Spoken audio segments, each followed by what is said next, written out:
Salut à tous, je suis ravi de vous retrouver aujourd'hui pour une nouvelle vidéo. J'ai décidé aujourd'hui de vous parler du karma. Alors le karma, c'est un sujet qui est complexe à expliquer, je trouve, parce qu'il est surtout complexe à recevoir. Il y a certaines vies qui sont ce qu'elles sont, mais qu'on a du mal à recevoir, et ces vies, je pense qu'on préférerait les oublier. Quoi qu'il en soit, c'est la loi du karma.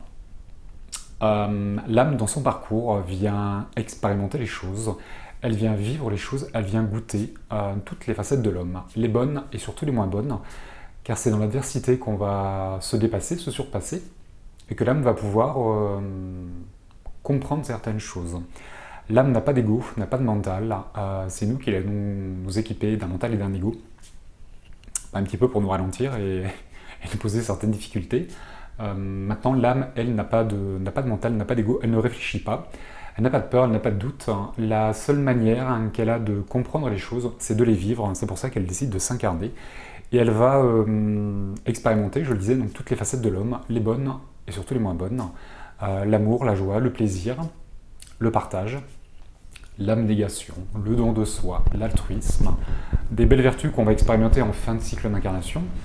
Et après, il va y avoir des vertus un peu moins belles, comme la colère, comme la violence, la jalousie, la possession, l'impatience, et plein d'autres encore, qui fait que l'âme vient, elle vient vivre chaque facette de l'homme pour les identifier au plus juste, et pour les connaître, et savoir ce qui... Pour les connaître. Je vais faire le parallèle avec les enfants.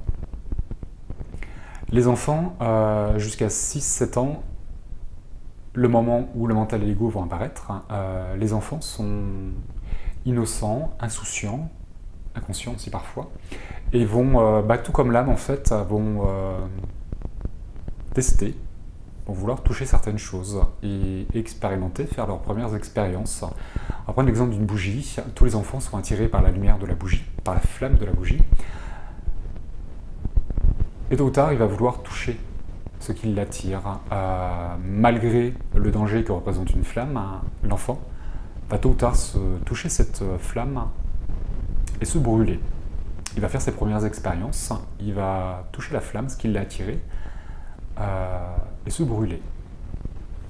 Ce qui va lui permettre de savoir, d'identifier ce qu'est une flamme et les dangers que représente la flamme, malgré le fait qu'elle soit attirante et qu'elle puisse réchauffer, rayonner quelque chose.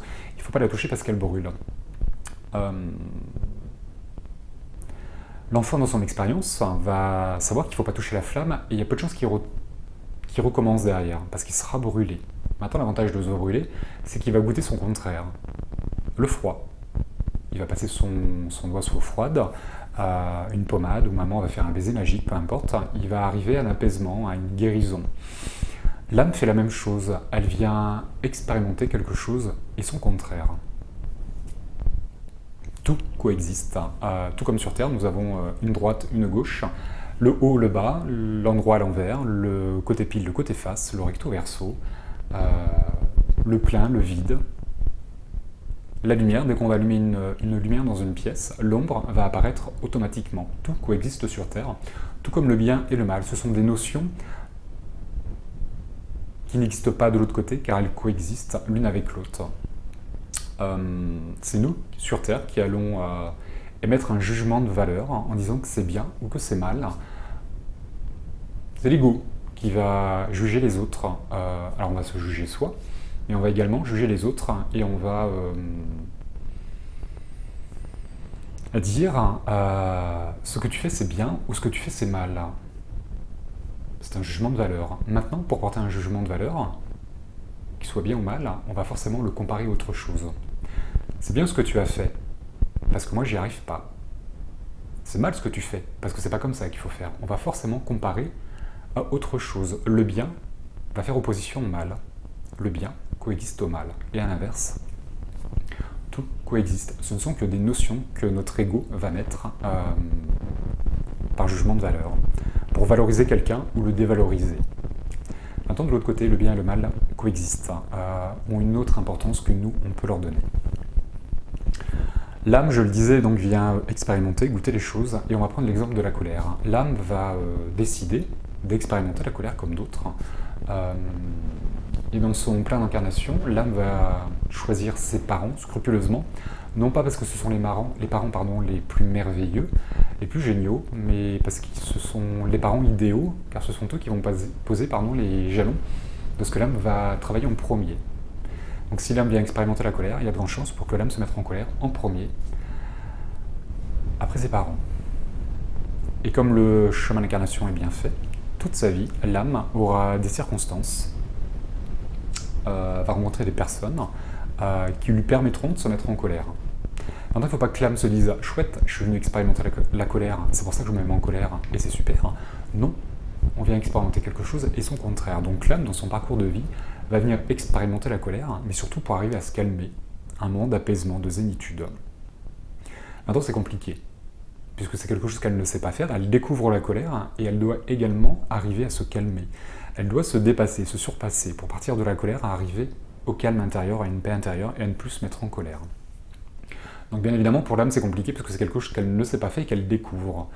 Maintenant, elle a toute sa vie pour arriver à cet apaisement, et si elle n'y arrive pas dans une vie, elle reviendra, elle redoublera dans une incarnation future, où elle reprendra d'autres parents, d'autres circonstances, elle prendra en compte ce qui lui a fait défaut, pour quelles raisons on n'y est pas arrivé, elle prendra tout ça en considération pour refaire un autre plan d'incarnation, différemment, dans un autre pays, peut-être avec une autre culture, une autre religion, d'autres parents, qui lui permettront de goûter aussi la colère, et de pouvoir la dépasser, et de pouvoir arriver à un apaisement. Nos incarnations sont des films, des pièces de théâtre, et je reste toujours dans mon exemple de la colère, on va être dans le film de la colère, et dans le film de la colère, il y a plusieurs acteurs. Il y a des personnes qui vont tenir les rôles principaux, des rôles secondaires. D'autres personnes vont apparaître dans cette pièce de théâtre un court instant, 5 minutes ou 1 heure, peu importe. Maintenant, leur interaction va permettre à ce film de la colère de le colorer, de lui donner une impulsion particulière. Donc il va y avoir plusieurs acteurs dans ce film de la colère. Et l'âme vient, évidemment, dans le film de la colère, prendre tous les rôles. Un coup bourreau, un coup victime, un coup je me mets en colère, un coup je vais générer cette colère, et un coup je vais la vivre, je vais la subir. Un coup bourreau, un coup victime par rapport à cette colère. Ce qui permettra à l'âme de savoir ce que ça fait de se mettre en colère sur soi et également sur les autres. Quel impact la colère a sur soi et sur les autres, tout comme le fait de la vivre, comment je reçois la colère, et quel impact ça a aussi sur les autres. L'âme va expérimenter tous les rôles, toutes les facettes de la colère. Bourreau, victime, spectateur, sauveur, pourquoi pas, peu importe.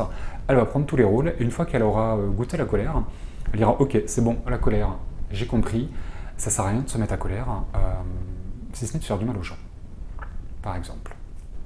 Donc l'âme, une fois qu'elle a expérimenté la colère, elle va partir, elle va grandir, et elle va expérimenter autre chose. Donc bien évidemment, dans une incarnation, on n'expérimente pas qu'une chose, c'est pour ça que nos vies sont compliquées.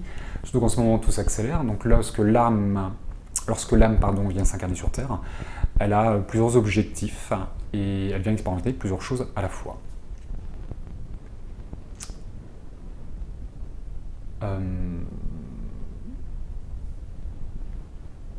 Ce qui fait que l'âme va avoir un cycle d'incarnation plus ou moins long en fonction du nombre de vies qu'il lui faudra pour expérimenter la colère ou autre chose.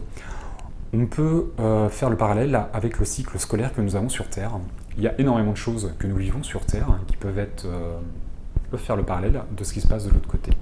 C'est là où la vie est quand même assez bien faite, et c'est peut-être pas le reflet de certaines choses, mais ça reflète beaucoup de choses, je trouve, à mon sens en tout cas.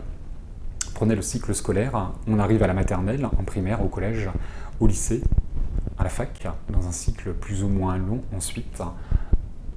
Et il faut passer par chaque étape, par chaque palier, par chaque classe pour grandir. Et plus on grandit, plus les études sont compliquées.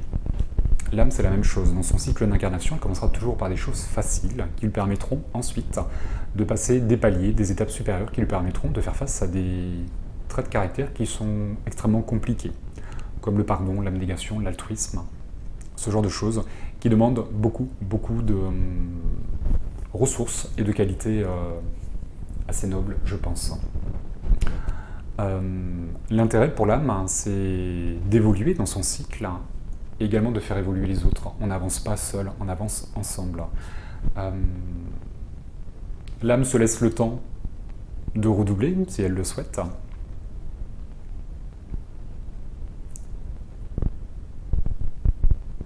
Je reste dans mon cycle universitaire. Ceux qui font des facs de médecine, il paraît que la première année, beaucoup de personnes la redoublent parce qu'elle est compliquée. Donc c'est pas grave, on a le droit de repasser une seconde année de médecine et ça se fait en 5 ans, 6 ans, 7 ans, suivant les spécialités que les étudiants vont prendre. C'est un métier, un diplôme qu'on va obtenir en plusieurs années. Mais la première année, on a le droit de la redoubler. Ce qui est fréquent d'ailleurs. Donc là, elle fait la même chose.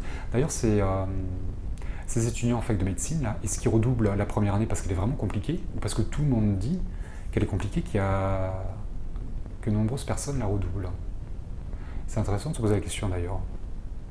Est-ce que les étudiants en médecine ne sont pas conditionnés à redoubler leur première année de médecine parce que certains le disent, parce que certains l'ont vécu avant?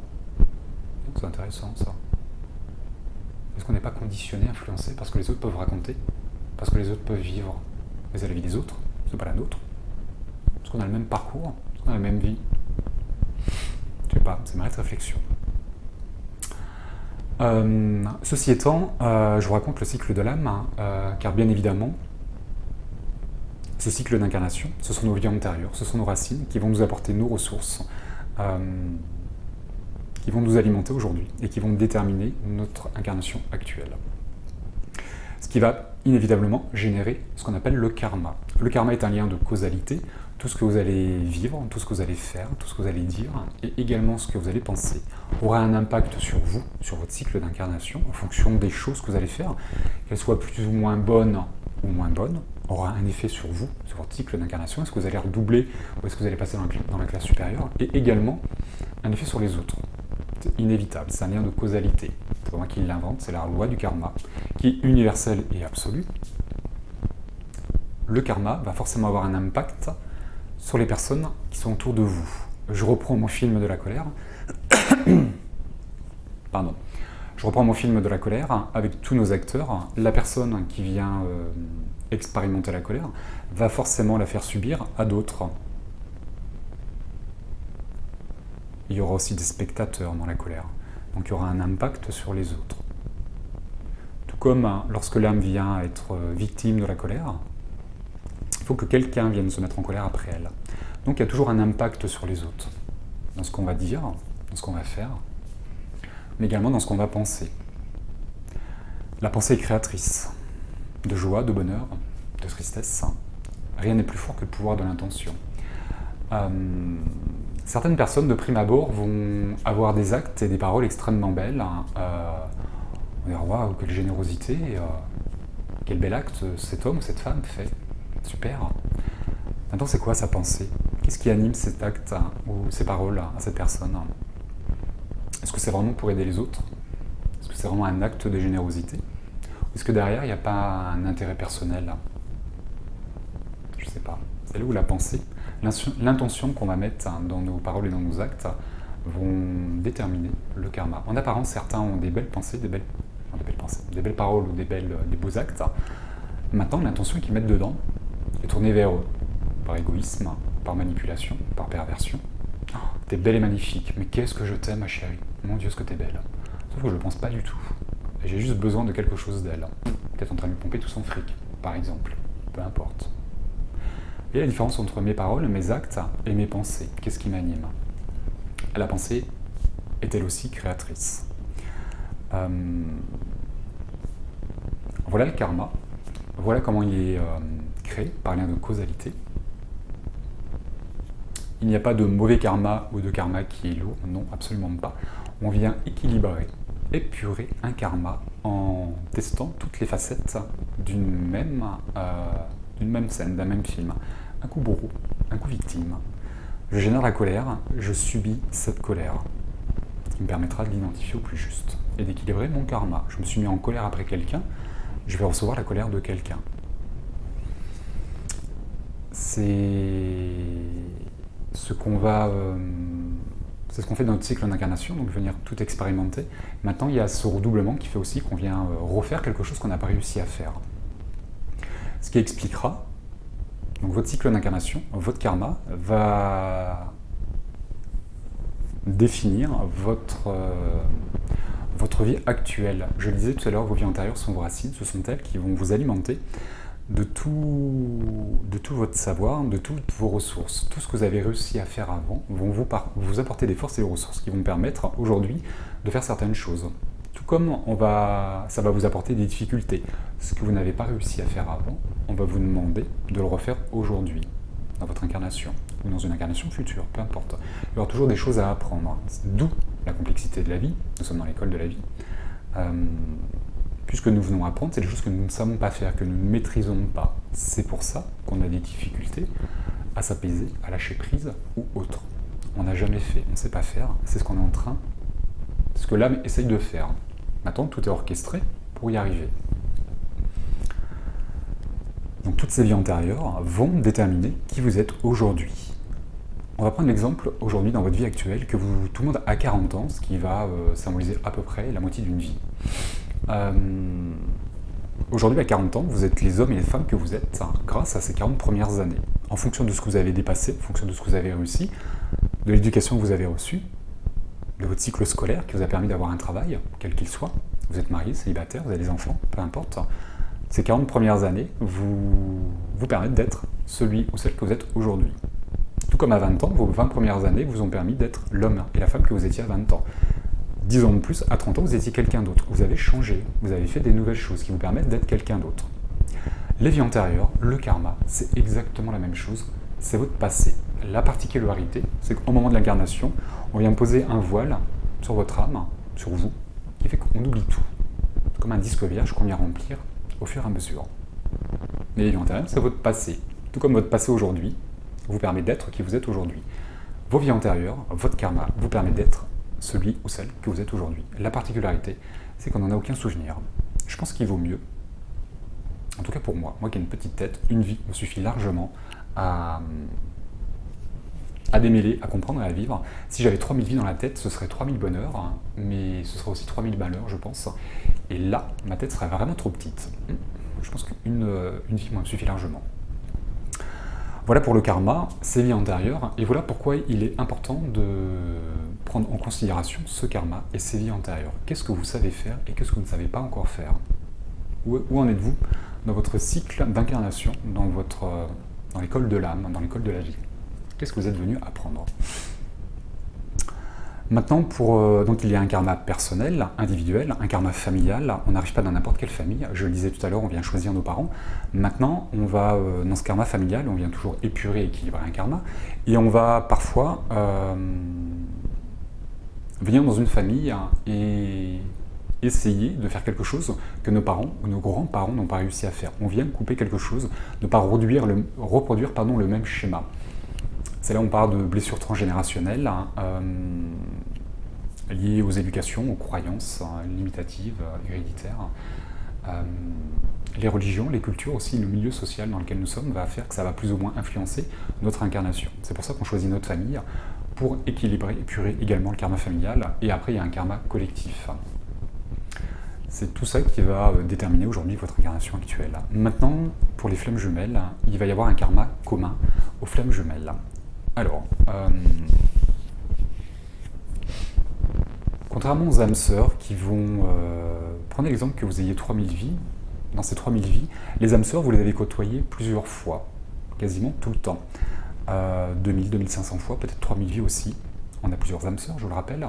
Et ces âmes sœurs deviennent vos meilleures âmes, ces âmes sœurs, au fil des incarnations, en fonction de l'assistance, de l'amour que vous savez vous porter, des pactes que vous faites, qui vous permettent d'avancer ensemble. Et d'avancer dans ce cycle d'incarnation, vous créez des affinités vibratoires énergétiques qui vous permettent d'avancer et de devenir des meilleures âmes.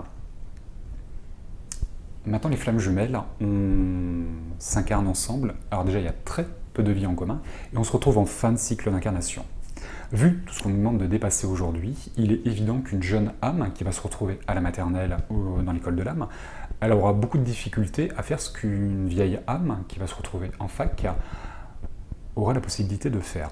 Donc on se retrouve en fin de cycle d'incarnation. Il y a très peu de vie en commun. Je pense qu'on en a 2, 3, 4, 5, 7, maxi 10, et encore 10. Je pense que ça fait beaucoup. Maintenant, ça n'engage que moi. C'est ma compréhension. C'est ce qui m'est donné. c'est ce que j'ai pu découvrir. Maintenant, c'est parce que j'ai pas découvert autre chose que ça n'existe pas. Je me laisse l'opportunité d'apprendre autre chose, bien évidemment. Avec ma petite tête n'a pas encore tout reçu, et heureusement. Ceci étant, alors je vous rappelle la brève définition d'une flamme jumelle. Une flamme jumelle a sa création, Dieu, la source, pour des raisons qui lui sont propres, que elle seule va savoir. La source va décider de créer des flammes jumelles, de scinder une âme en deux, qui donnera naissance à deux âmes bien distinctes. Tout comme une maman va donner naissance à deux jumeaux, un embryon qui est scindé en deux, qui va donner naissance à deux bébés, deux jumeaux. C'est une âme qui est scindée en deux âmes, bien distinctes. C'est pas une âme qui s'incarne dans deux corps, non, pas du tout. Tout comme ces deux jumeaux, au moment de la désincarnation, devront devenir un embryon ou une âme, non. Deux âmes bien distinctes chez les jumeaux terrestres et chez les les jumeaux d'âme. Une âme scindée en deux qui donne naissance à deux âmes bien distinctes. La fusion ne va pas faire que ces deux âmes redeviennent une âme. Non, la fusion est une cicatrisation de la blessure originelle. La scission originale des flammes jumelles vient créer une blessure chez ces deux âmes. Au moment de leur création, au moment de leur naissance, les âmes sont coupées en deux, scindées en deux, qui vient créer une blessure originelle, tout comme un enfant aujourd'hui. Imaginez qu'une maman mette au monde un enfant et qu'au moment de l'accouchement, au moment de la naissance, cet enfant soit blessé. Peu importe la blessure qu'il va vivre, c'est une blessure qui portera toute sa vie et qui aura à cœur de cicatriser et prendra le temps de cicatriser cette blessure, cet enfant. Les âmes, c'est la même chose. Elles ont à cœur de cicatriser cette blessure originelle. Et comme c'est la première blessure, c'est celle qu'ils feront en dernier, parce que c'est la plus compliquée. Du coup, ces flammes jumelles, je le disais, se retrouvent en fin de cycle d'incarnation, une fois qu'elles se sont aguerries de plein de ressources, de plein de qualités, qui vont lui permettre de dépasser tout ce qu'on vous demande aujourd'hui de dépasser dans votre séparation. Ce qui fait que c'est compliqué, et qu'une jeune âme, il y a peu de chances qu'elle s'exerce, elle s'expérimente, elle teste de se réunir avec son jumeau, de pouvoir fusionner, de cicatriser son âme. En tout cas, à mon sens, c'est un peu léger, je trouve, qu'une jeune âme se tente là-dedans. Ceci étant, donc les âmes en fin de cycle d'incarnation, une fois qu'elles se sont aguerries, qu'elles se sentent prêtes à fusionner, elles vont déterminer leur première incarnation. Alors je vais prendre un exemple de deux flammes jumelles que je vais appeler Paul et Pauline. J'essaie de faire simple, pour pas vous perdre, et pour pas me perdre non plus avec ma petite tête. Donc on a deux flammes jumelles qui s'appellent Paul et Pauline, qui arrivent en fin de cycle d'incarnation, et qui se disent, ça y est, on est prête, on est suffisamment aguerris, on a suffisamment de ressources et de qualités aujourd'hui pour faire face à tout ce qu'on va devoir faire face sur Terre dans notre incarnation. On va programmer cette incarnation. Donc Paul et Pauline planifient leur incarnation individuelle, avec ce karma individuel, ce karma familial, de pays, et cette optique de se réunir et de fusionner, de cicatriser leurs blessures originelles. Donc on va placer cette vie antérieure dans une époque antérieure, peu importe le pays, et c'est une époque lointaine où les femmes, comme de beaucoup de pays, dans beaucoup de cultures, n'avaient pas vraiment une certaine liberté de vivre leur propre vie, mais plutôt la vie que la famille, la culture, la religion imposait à la femme.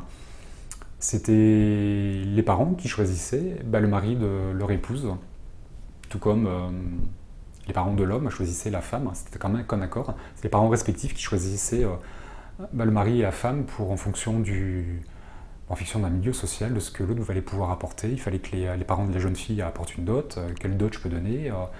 Voilà, on ne choisissait pas vraiment, c'était pas vraiment des mariages d'amour, c'était plus des mariages de convenance et de raison, par obligation. Donc Paul et Pauline vont planifier tout ça et vont choisir une séparation qui est permise d'être vécue, on va dire, il y a 500 ans. Bien évidemment, il y a 500 ans, ce qu'on peut trouver aujourd'hui au XXIe siècle, comme différence, comme séparation, et géographiquement, un en Australie, l'autre en Europe, il y a 500 ans, c'était compliqué de se retrouver. Deux religions différentes, deux couleurs de peau différentes, c'était aussi compliqué. Deux milieux sociaux différents, une princesse avec un paysan, c'était compliqué.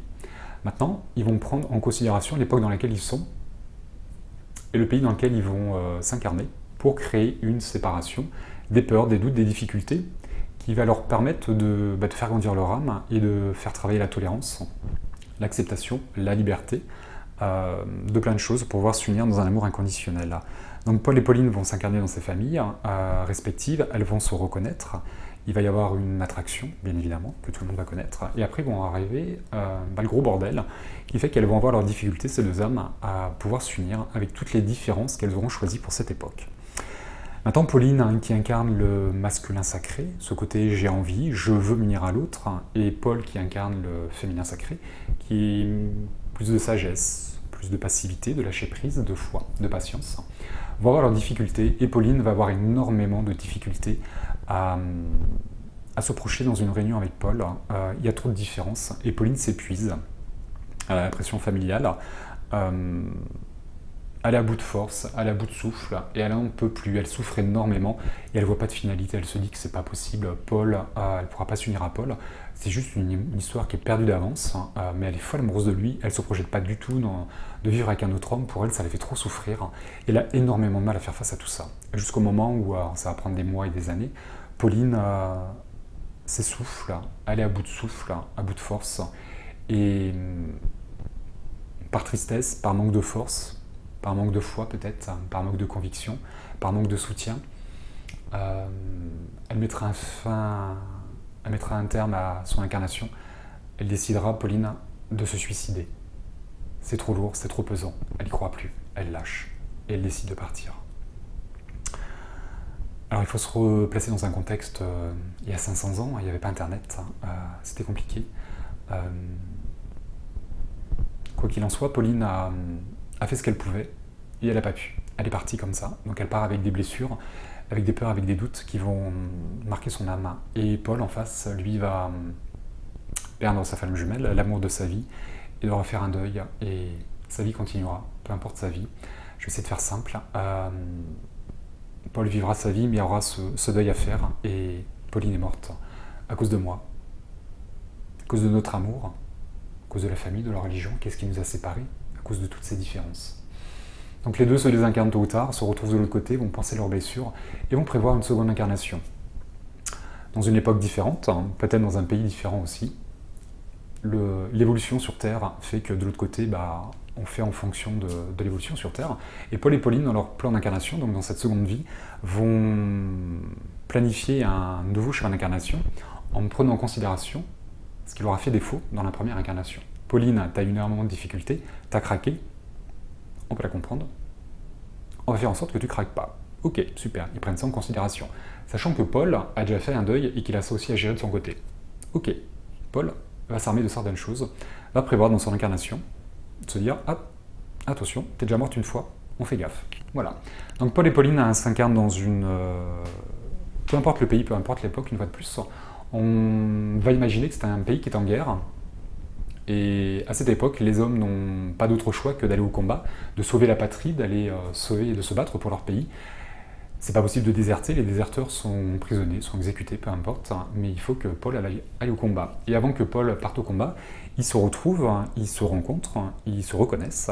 Ouh, ma flamme jumelle, Paul, Pauline, super, c'est l'amour, c'est les sentiments. Maintenant, il y a plein de différences, toujours de sociales, culturelles, religion, peu importe ce que l'époque dans laquelle ils sont et le pays dans lequel ils sont leur permet de vivre, ils vont vivre toutes ces différences et ils vont à nouveau devoir faire face à tout ça et à se dépasser, ce qui est extrêmement compliqué, bien évidemment. Tout le monde sait de quoi je parle. Ceci étant, donc Paul et Pauline font face à tout ça, et Paul donc doit partir à la guerre. C'est une guerre qui dure plusieurs années, et il part pendant 3-4 ans, et pendant 3-4 ans, Pauline n'a pas de nouvelles de Paul. Il n'y a pas Internet, il n'y a pas le téléphone, ça n'existe pas. Il n'y a que le courrier, encore faut-il que le courrier arrive jusqu'à Pauline, et qu'il n'arrive pas un an après. Donc Pauline s'épuise, Pauline fait face à ses peurs et à ses doutes, il y a toujours une pression sociale et familiale. La femme a un peu plus d'autonomie, mais c'est compliqué pour la femme il y a peut-être une ferme à faire tourner, des champs à cultiver, et la femme a fait ce qu'elle peut. Maintenant, c'est bien d'avoir un homme, et puis de fonder une famille, parce qu'il y a toujours cette pression de la famille, et de perpétuer, de faire vivre quelque chose. Maintenant, Pauline, dans sa séparation, elle va revivre ce qu'elle a vécu dans la première incarnation. Dans le sens qu'il faut cicatriser cette première vie.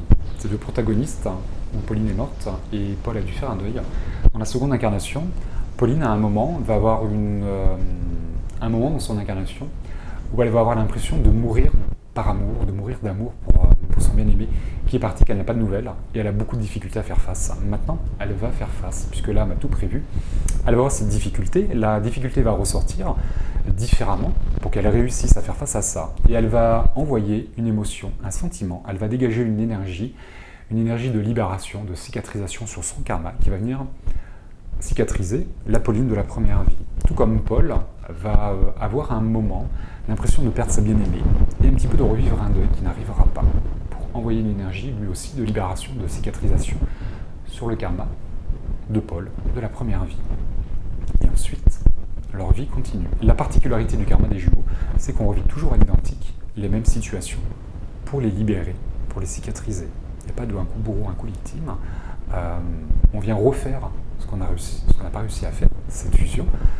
Maintenant, les blessures seront toujours vécues. Alors, à l'identique, émotionnellement, la mise en situation, pas besoin que Pauline se suicide, sinon ça ne servira à rien, mais elle va avoir l'impression de ne pas y arriver et de lâcher, sauf qu'elle sera armée pour y arriver. Maintenant, Pauline, dans sa difficulté, elle a toujours autant de difficultés, et liée à cette pression sociale et familiale, Pauline n'a pas de nouvelles de Paul, et Paul, lorsqu'il reviendra, mais il reviendra de la guerre l'aura forcément changé, il sera toujours amoureux de moi. Est-ce qu'il reviendra d'ailleurs? Est-ce qu'il est toujours vivant? Je ne peux pas attendre, c'est compliqué. Et j'ai énormément de mal. Pauline, par obligation, par manque de foi peut-être une fois de plus, va faire un mariage de raison et épouser quelqu'un d'autre. Paul reviendra tôt ou tard de la guerre et verra Pauline qui a épousé quelqu'un d'autre. Leur vie continue, ils vont forcément être heureux, ils vont vivre la vie qu'ils doivent vivre avec cette blessure, avec cette réunion qui n'arrive pas. Leur vie continue, quelle qu'elle soit. Tôt ou tard, ils se désincarnent tous les deux, retrouvent de l'autre côté, pensent leur blessure et se disent « Ok, bon, on a eu une nouvelle difficulté, mais c'est pas grave, on apprend à chaque fois. » Ils ont su faire face à leur première vie, à pas faire 2 fois la même erreur. Mais la vie a pris une seconde, leur incarnation a pris un second chemin. Nouvelle difficulté, c'est pas grave, on prend tout en compte, les 2 premières incarnations, et on planifie la 3e. Les époques évoluent toujours, donc Paul et Pauline planifient à nouveau une nouvelle incarnation et vont... je vais essayer d'être un peu plus précis, parce qu'on se rapproche du 21e siècle. Pauline vit en Grèce, sa maman est déjà décédée, peu importe les raisons, ça n'impacte pas l'histoire des flammes jumelles. Sa maman est décédée, elle vit seule avec son papa, qui est prêtre orthodoxe. Donc ce monsieur vit de sa religion. Et Pauline a des dons, elle va dans la forêt, dans la nature, et elle fait des potions, des remèdes avec les plantes qu'elle va ensuite vendre sur les marchés. C'est comme ça que la famille de Pauline vit de la religion par rapport à son papa, et de Pauline qui vit avec ses dons. En face, on va retrouver Paul qui va, lui, s'incarner dans une famille avec une religion différente, un niveau social différent, donc forcément une culture différente. Et Paul, la famille dans laquelle il arrive, c'est une famille qui est très aisée, et tout petit, Paul est promis à une femme où déjà la famille a fait bien évidemment un mariage de convenance. Il faut absolument perpétuer le niveau social. Et il y a cette religion qui fait que la maman va transmettre la religion par le sang, et il est absolument important de garder les mêmes religions. Il est inconcevable que mon fils, surtout mon fils chéri, épouse quelqu'un d'autre qui est d'un autre milieu social et d'une autre religion. Donc Paul va devoir faire face à tout ça. Jusqu'au moment où donc Paul n'est pas vraiment amoureux de cette femme, parce que son cœur, c'est pas cette femme, c'est sa femme jumelle, c'est prévu dans le cycle d'incarnation. Maintenant, Paul et Pauline vont se rencontrer sur le marché. Paul va rencontrer Pauline lorsqu'elle vend ses remèdes, et là bien évidemment reconnaissance, attraction, et c'est à nouveau le bordel. Donc toutes les différences va les opposer. Pauline qui a un niveau qui est ce qu'il est, socialement parlant. En plus elle a des dons, c'est une sorcière, une guérisseuse, une médium, peu importe le nom qu'on va lui donner à Pauline. Paul, lui qui est très aisé avec une religion différente, une religion qui est omniprésente et qui va un peu driver sa vie, c'est juste pas possible qu'on s'unisse. Maintenant, ils vont faire face à leurs peurs, à leurs doutes, ça va prendre des mois et des années, avec toutes les difficultés que ça représente. On va retrouver les 2 difficultés qu'ils ont eues dans les 2 premières incarnations, où Pauline va à nouveau avoir l'impression de mourir par amour pour Paul. Maintenant, comme cette vie a déjà été cicatrisée, Pauline maîtrise ça. elle a vécu 2 fois. Dans la première vie, où elle n'a pas su faire, la deuxième vie, elle a su faire, cette vie a été cicatrisée, donc elle va ressortir, mais de manière moindre, ce qui va lui permettre de se rappeler de quelque chose. Attention, Pauline, t'es déjà morte une fois. Ah oui, effectivement, faut que je bosse, c'est compliqué, je m'en souviens, je vais pas refaire 2 fois la même erreur. Mais la seconde vie, elle n'a jamais été cicatrisée, donc elle va ressortir beaucoup plus forte, et c'est elle qui va générer aussi toutes les différences et toutes les difficultés que va avoir le couple. Tout comme Paul a dû faire face à un deuil la première fois, et la deuxième fois, merde, Pauline fait chier, elle se barre avec un autre. Attention, peut-être que je la fuis jusqu'au moment où elle soit prête. Moi, je m'approche de trop. Pourquoi Paul fuit d'ailleurs? C'est intéressant. Ceci étant, Pauline fait face à ses peurs, à ses doutes. À un moment, elle aura l'occasion de partir avec un autre, et elle aura envie de partir avec un autre. Maintenant, elle ne le fera pas. Comme elle a déjà fait dans la deuxième vie, elle se dira « Ah, stop, il ne faut pas que je le fasse. » Ça va lui revenir en mémoire. « Ah oui, c'est vrai, j'ai déjà fait boulette, je ne refais pas 2 fois la même boulette. » Du coup, ils avancent. Ils sont le papa de Pauline, autant la famille de Pauline est à cheval sur les principes, sur l'éducation, sur les valeurs, sur l'argent et sur la religion, autant le papa de Pauline est beaucoup plus ouvert. Et il a perdu sa femme, il n'a pas d'autre enfant que Pauline. Donc sa fille, c'est la 8e merveille du monde. Et il lui voue un amour inconditionnel. Ils ont une relation qui est très fusionnelle. Pauline a des dons qui fait que le papa de Pauline a forcément une croyance un peu plus universelle que sa religion, et il va accepter beaucoup de choses, il est libre, il est très tolérant, et il va aider nos deux flammes jumelles à faire face à leurs peurs, à leurs doutes, et il va les cacher, il va faire en sorte qu'ils puissent se réunir dans l'église, dans la crypte de l'église ou ailleurs, peu importe, il va les couvrir, et il va être en accord avec cette union, et il dira à Paul et à Pauline qu'il valide cette union et qu'il est prêt à les marier.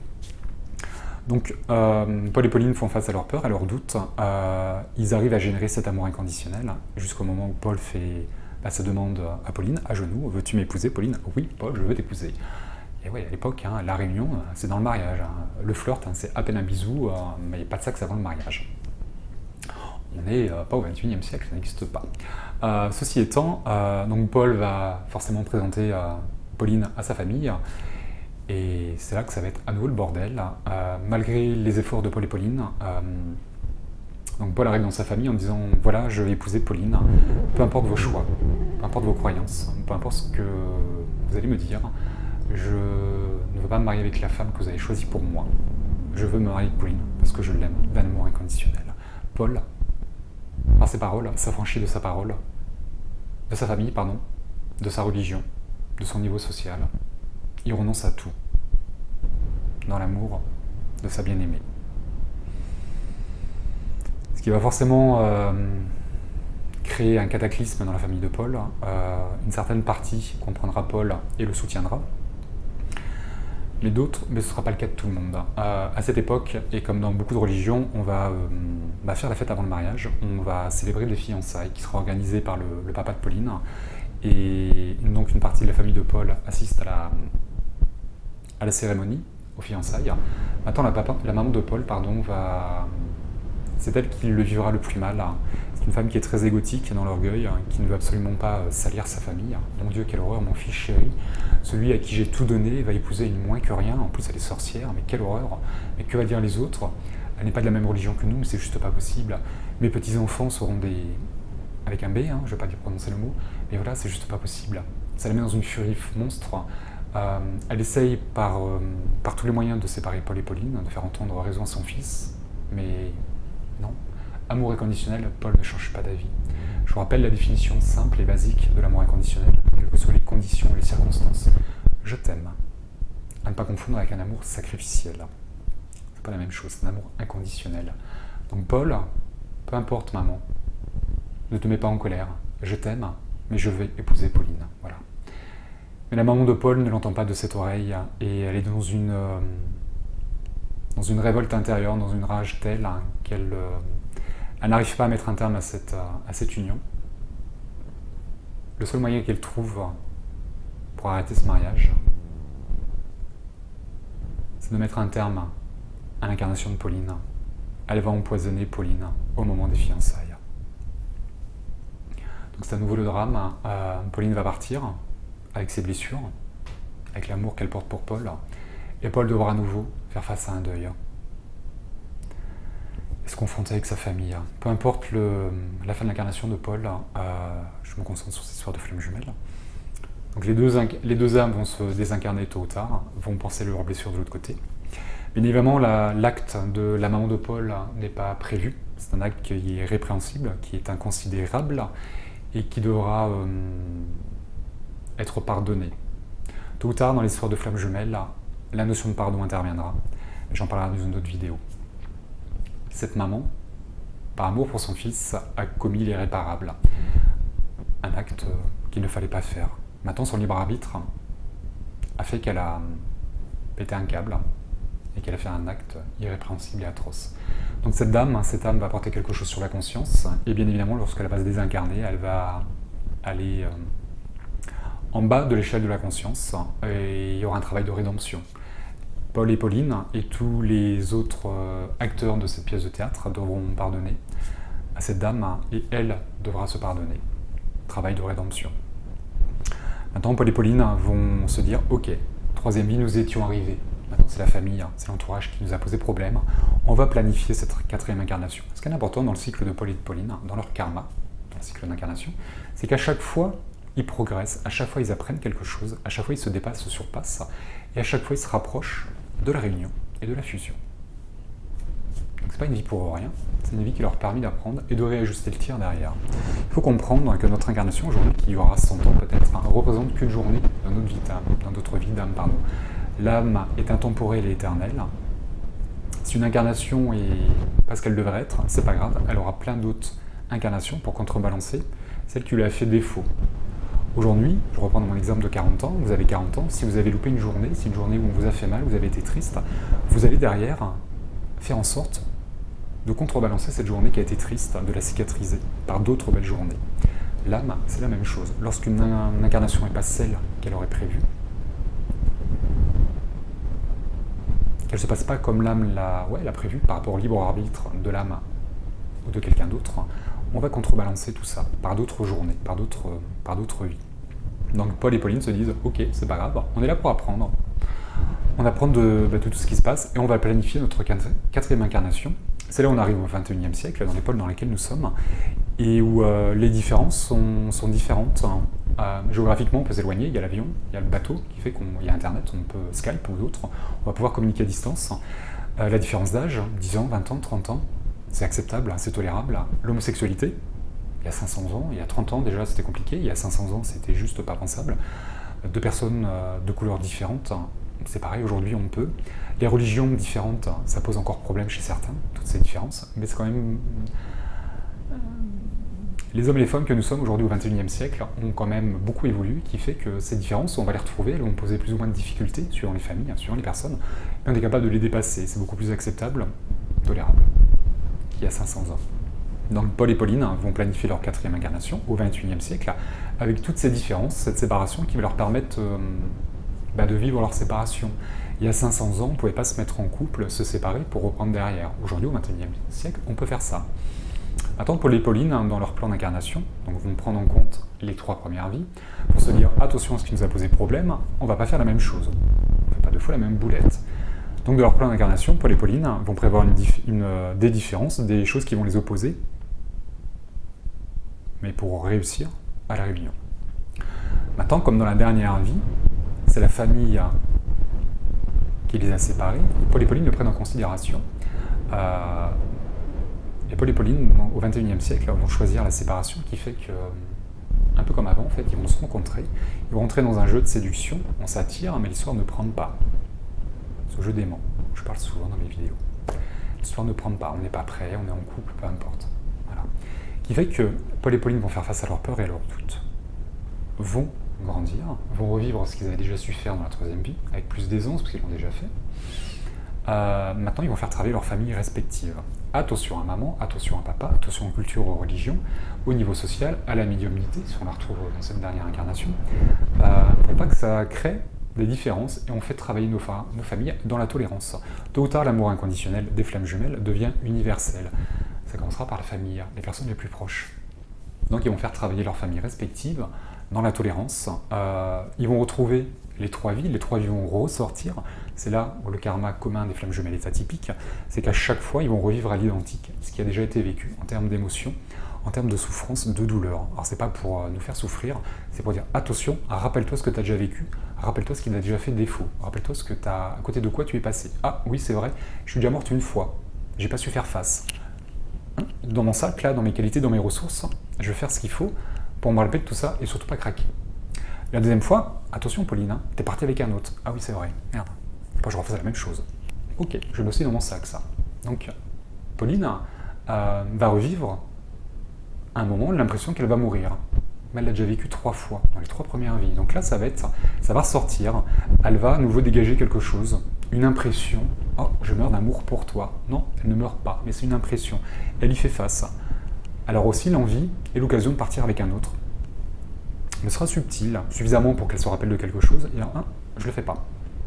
Et la 3e vie, elle, qui n'a jamais été cicatrisée, tout comme dans ce cycle des 3 premières incarnations, c'est elle qui sera la plus présente et qui va créer toutes ces différences, toutes ces oppositions dans les 2 jumeaux et dans les familles. Donc tout va être vécu à l'identique. Maintenant, cette dernière vie n'a jamais été cicatrisée. Donc dans la 4e vie, nos 2 protagonistes, Paul et Pauline, vont devoir cicatriser cette 3e vie par des circonstances qu'ils auront déterminées. Quoi qu'il en soit, Paul et Pauline, au bout de la 4e incarnation, vont se réunir dans un amour inconditionnel et vont pouvoir fusionner et cicatriser la scission originelle, leur blessure originelle. Je vous raconte tout ça, je vous plonge dans ce karma pour vous faire comprendre qu'il est normal que vous viviez une séparation qui soit compliquée, qu'il n'y ait pas 2 personnes qui aient la même histoire. D'ailleurs, dans un couple, on est 2. Sur Terre, il n'y a pas 2 personnes identiques. Donc, il ne peut pas y avoir 2 histoires d'amour identiques, parce qu'il faudrait qu'il y ait 4 personnes qui soient identiques sur Terre. Donc, c'est juste pas possible. Toutes ces histoires sont différentes, sont atypiques, sont folles, singulières, parce que nous avons tous un passé qui est particulier, individuellement, de famille, collectif, et également de jumeaux. Dans quelle incarnation êtes-vous? Parce que c'est la première, la deuxième, la troisième, la quatrième, la 5e, la 10e. Je pense pas qu'il y ait plus. Et encore 10, je trouve que ça fait beaucoup. Avec tout ce qu'il faut dépasser à chaque fois et revivre, si je devais me taper 9 blessures, ouh là là, ça prendrait beaucoup de temps. Mais pourquoi pas? Ce karma est extrêmement important. C'est lui qui va vous aider, mais également vous freiner. Attention, t'es morte une fois, Pauline. Attention, tu t'es barré avec un autre. Et attention, celle qui aurait pu être ta belle-mère t'a tué. Pas les mêmes erreurs. Paul a fait 2 deuils.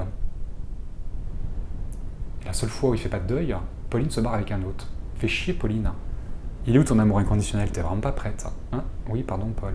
Mais aimons-nous? Est-ce qu'on est prêt? Votre karma, vos vies antérieures vont vous aider. Ce sont vos ressources, c'est votre passé. Qu'est-ce que vous savez faire? Qu'est-ce que vous maîtrisez? Et où est-ce que vous avez des difficultés? C'est inévitablement lié à votre karma, à vos vies antérieures. Maintenant, j'en vois arriver certains qui vont se dire « Ah, ben oui, évidemment, moi aussi, je me suis tué parce que j'en peux plus. Ouais, peut-être. Ah, mais mon jumeau, il s'est barré avec un autre. Ah, mais il est nul. Voilà, il a fait la connerie, comme Pauline. Bah peut-être, mais peut-être pas. Il n'y a pas 2 histoires pareilles. Si votre jumeau est parti avec un autre, si vous êtes avec une tierce personne, c'est peut-être parce que vous devez vivre quelque chose. Je rappelle qu'il y a plusieurs karmas et que nous venons vivre plusieurs choses en même temps. Dans l'incarnation, qu'est-ce que vous venez à épurer, équilibrer avec vous, avec votre flamme jumelle, avec les personnes qui vous entourent? Est-ce que la personne avec qui votre jumeau est, votre jumeau, votre jumelle, ou est-ce que vous, si vous êtes avec quelqu'un d'autre, est-ce que cette personne n'est pas en train de vous faire avancer? Est-ce que vous n'avez pas quelque chose à régler, à réguler, à équilibrer avec cette personne? Donc vous dites pas parce que votre jumeau est avec quelqu'un qui a fait la même boulette que Pauline, c'est l'histoire de Paul et de Pauline. C'est pas votre histoire. Tout ce que je vous dis dans cette vidéo et dans les autres doit venir en apport, en appui, vous donner un éclairage. En aucun cas vous identifier à Paul et Pauline. C'est leur histoire, c'est pas la vôtre. Votre histoire est importante.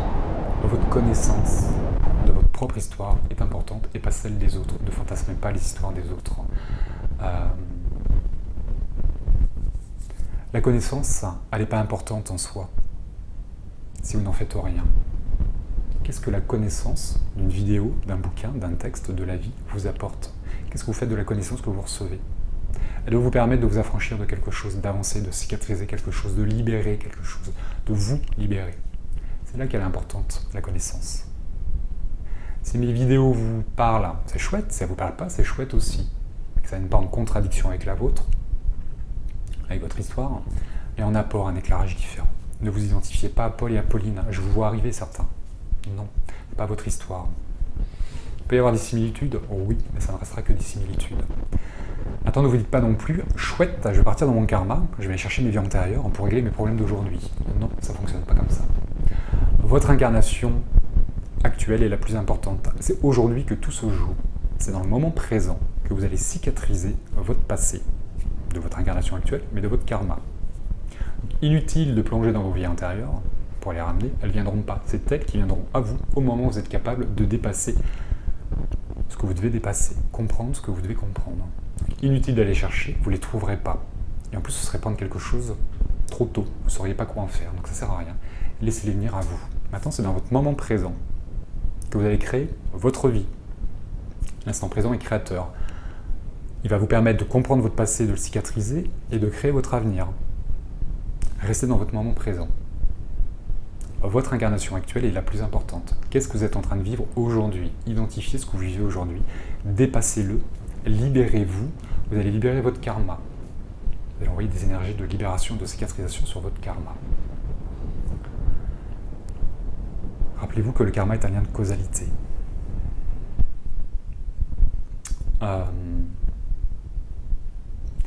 vous raconte tout ça. J'espère que ça va vous permettre de comprendre toutes les difficultés de votre incarnation actuelle, de votre séparation, pourquoi elle est atypique, pourquoi elle est particulière, pourquoi elle vous fait souffrir. Vous êtes peut-être déjà dans la 4e incarnation comme Paul et Pauline. Donc c'est normal de souffrir. Ça ne peut pas se faire en 3 mois. Comment cicatriser 3 vies, tout un cycle d'incarnation, en 3 mois? 3 ans peut-être, ouais. Peut-être plus aussi. Tout dépendra du travail que vous faites.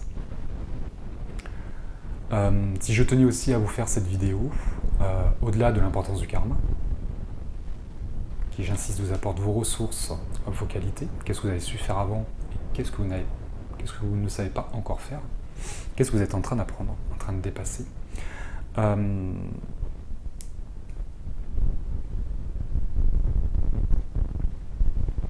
C'est pour vous permettre peut-être de mieux réaliser que vous avez 2 rôles différents.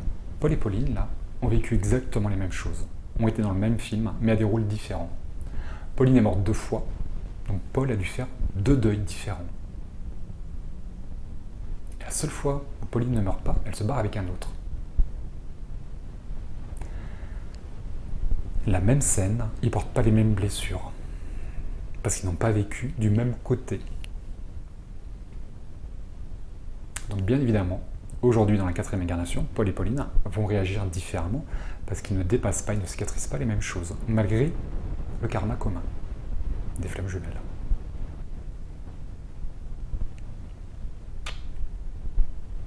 Paul, là, il a vu sa bien-aimée mourir 2 fois. J'insiste, la seule fois où elle ne meurt pas, elle se barre avec un autre. Fait chier Pauline. Aujourd'hui, est-ce qu'on ne peut pas comprendre Paul s'il fuit Pauline? Je viens pas de suite, je te dis pas que je t'aime, je dévoile pas mes sentiments, parce que tu vas te faire tuer, rappelle-toi, t'es morte 2 fois, cette fois tu meurs pas, tu te barres avec un autre. Moi mon but, c'est de m'unir à toi, une fois que tu seras prête, montre-moi que tu es prête. Oui Paul, oui je t'aime, je veux pas te perdre, j'ai envie d'être avec toi. Donc de lâcher prise, de patience, Pauline, masculin sacré, je veux, j'ai envie. Non, montre-moi que tu es prête. Ok, je patiente, je bosse sur moi, et je regarde ailleurs. Ok, je te fuis. Pour la bonne cause, par protection. Je veux pas que tu meurs, je veux pas que tu barres avec un autre. T'inquiète, je tiendrai le coup. Je vais te montrer que j'ai pas de peur, que j'ai pas de doute. Pour ceux qui sont dans l'abandon, montrez à votre jumeau que vous êtes prête. Si vous êtes encore avec des peurs, des doutes, est-ce que lui va pas se dire « Ah, elle va mourir, elle va se barrer avec un autre » ou autre chose suivant ce que vous avez vécu, tout dépendant de ce que vous avez vu dans les vies antérieures. Est-ce que ça vous permettra pas de mieux comprendre pourquoi vous êtes si différents, malgré votre passé commun? Pourquoi ce lac-là, qui a parlé à beaucoup de personnes. Pourquoi il y a deux rives différentes? Pourquoi nos deux protagonistes, Paul et Pauline, n'ont pas le même travail? Parce qu'ils n'ont pas vécu la même chose, pourtant ils ont été dans le même film.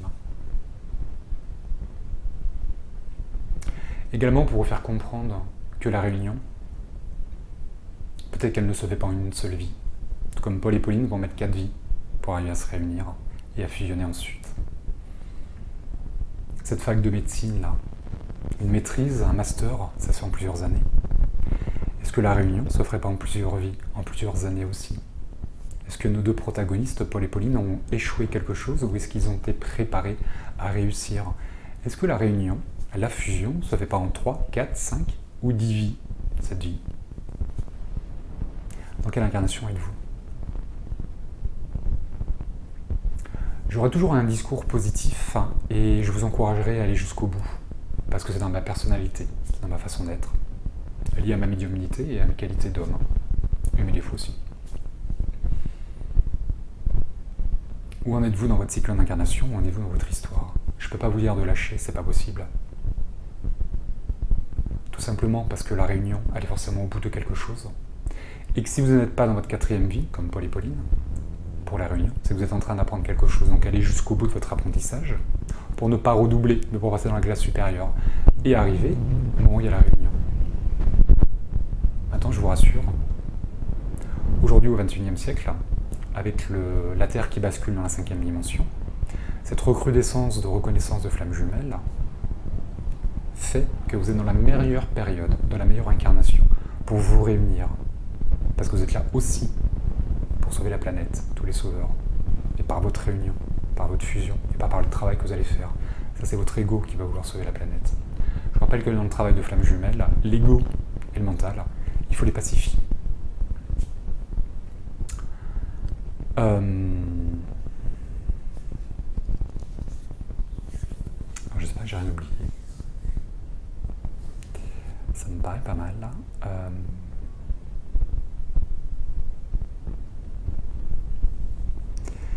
Bien évidemment, tout ce qui est dans cette vidéo, alors la vidéo est longue, mais je pense qu'il est important d'écrire tout ça, d'essayer de le retranscrire au plus juste en tout cas. Avec des vies qui ne sont que des vies, ne vous identifiez pas à Paul et à Pauline, s'il vous plaît. Inutile d'aller chercher votre karma, c'est lui qui viendra à vous. Concentrez-vous sur votre incarnation actuelle. Ce qui est important, c'est ce que vous êtes en train de jouer aujourd'hui. Je vous rappelle ce lien de causalité du karma, où tout a un impact sur vous et sur les autres. Donc restez dans votre vie présente, qui va cicatriser vos vies passées, et vous permettra de créer votre avenir, et peut-être une incarnation future si vous devez revenir. En tout cas, c'est important, c'est votre présent, c'est votre incarnation actuelle, c'est la réunion avec votre jumeau. Voilà.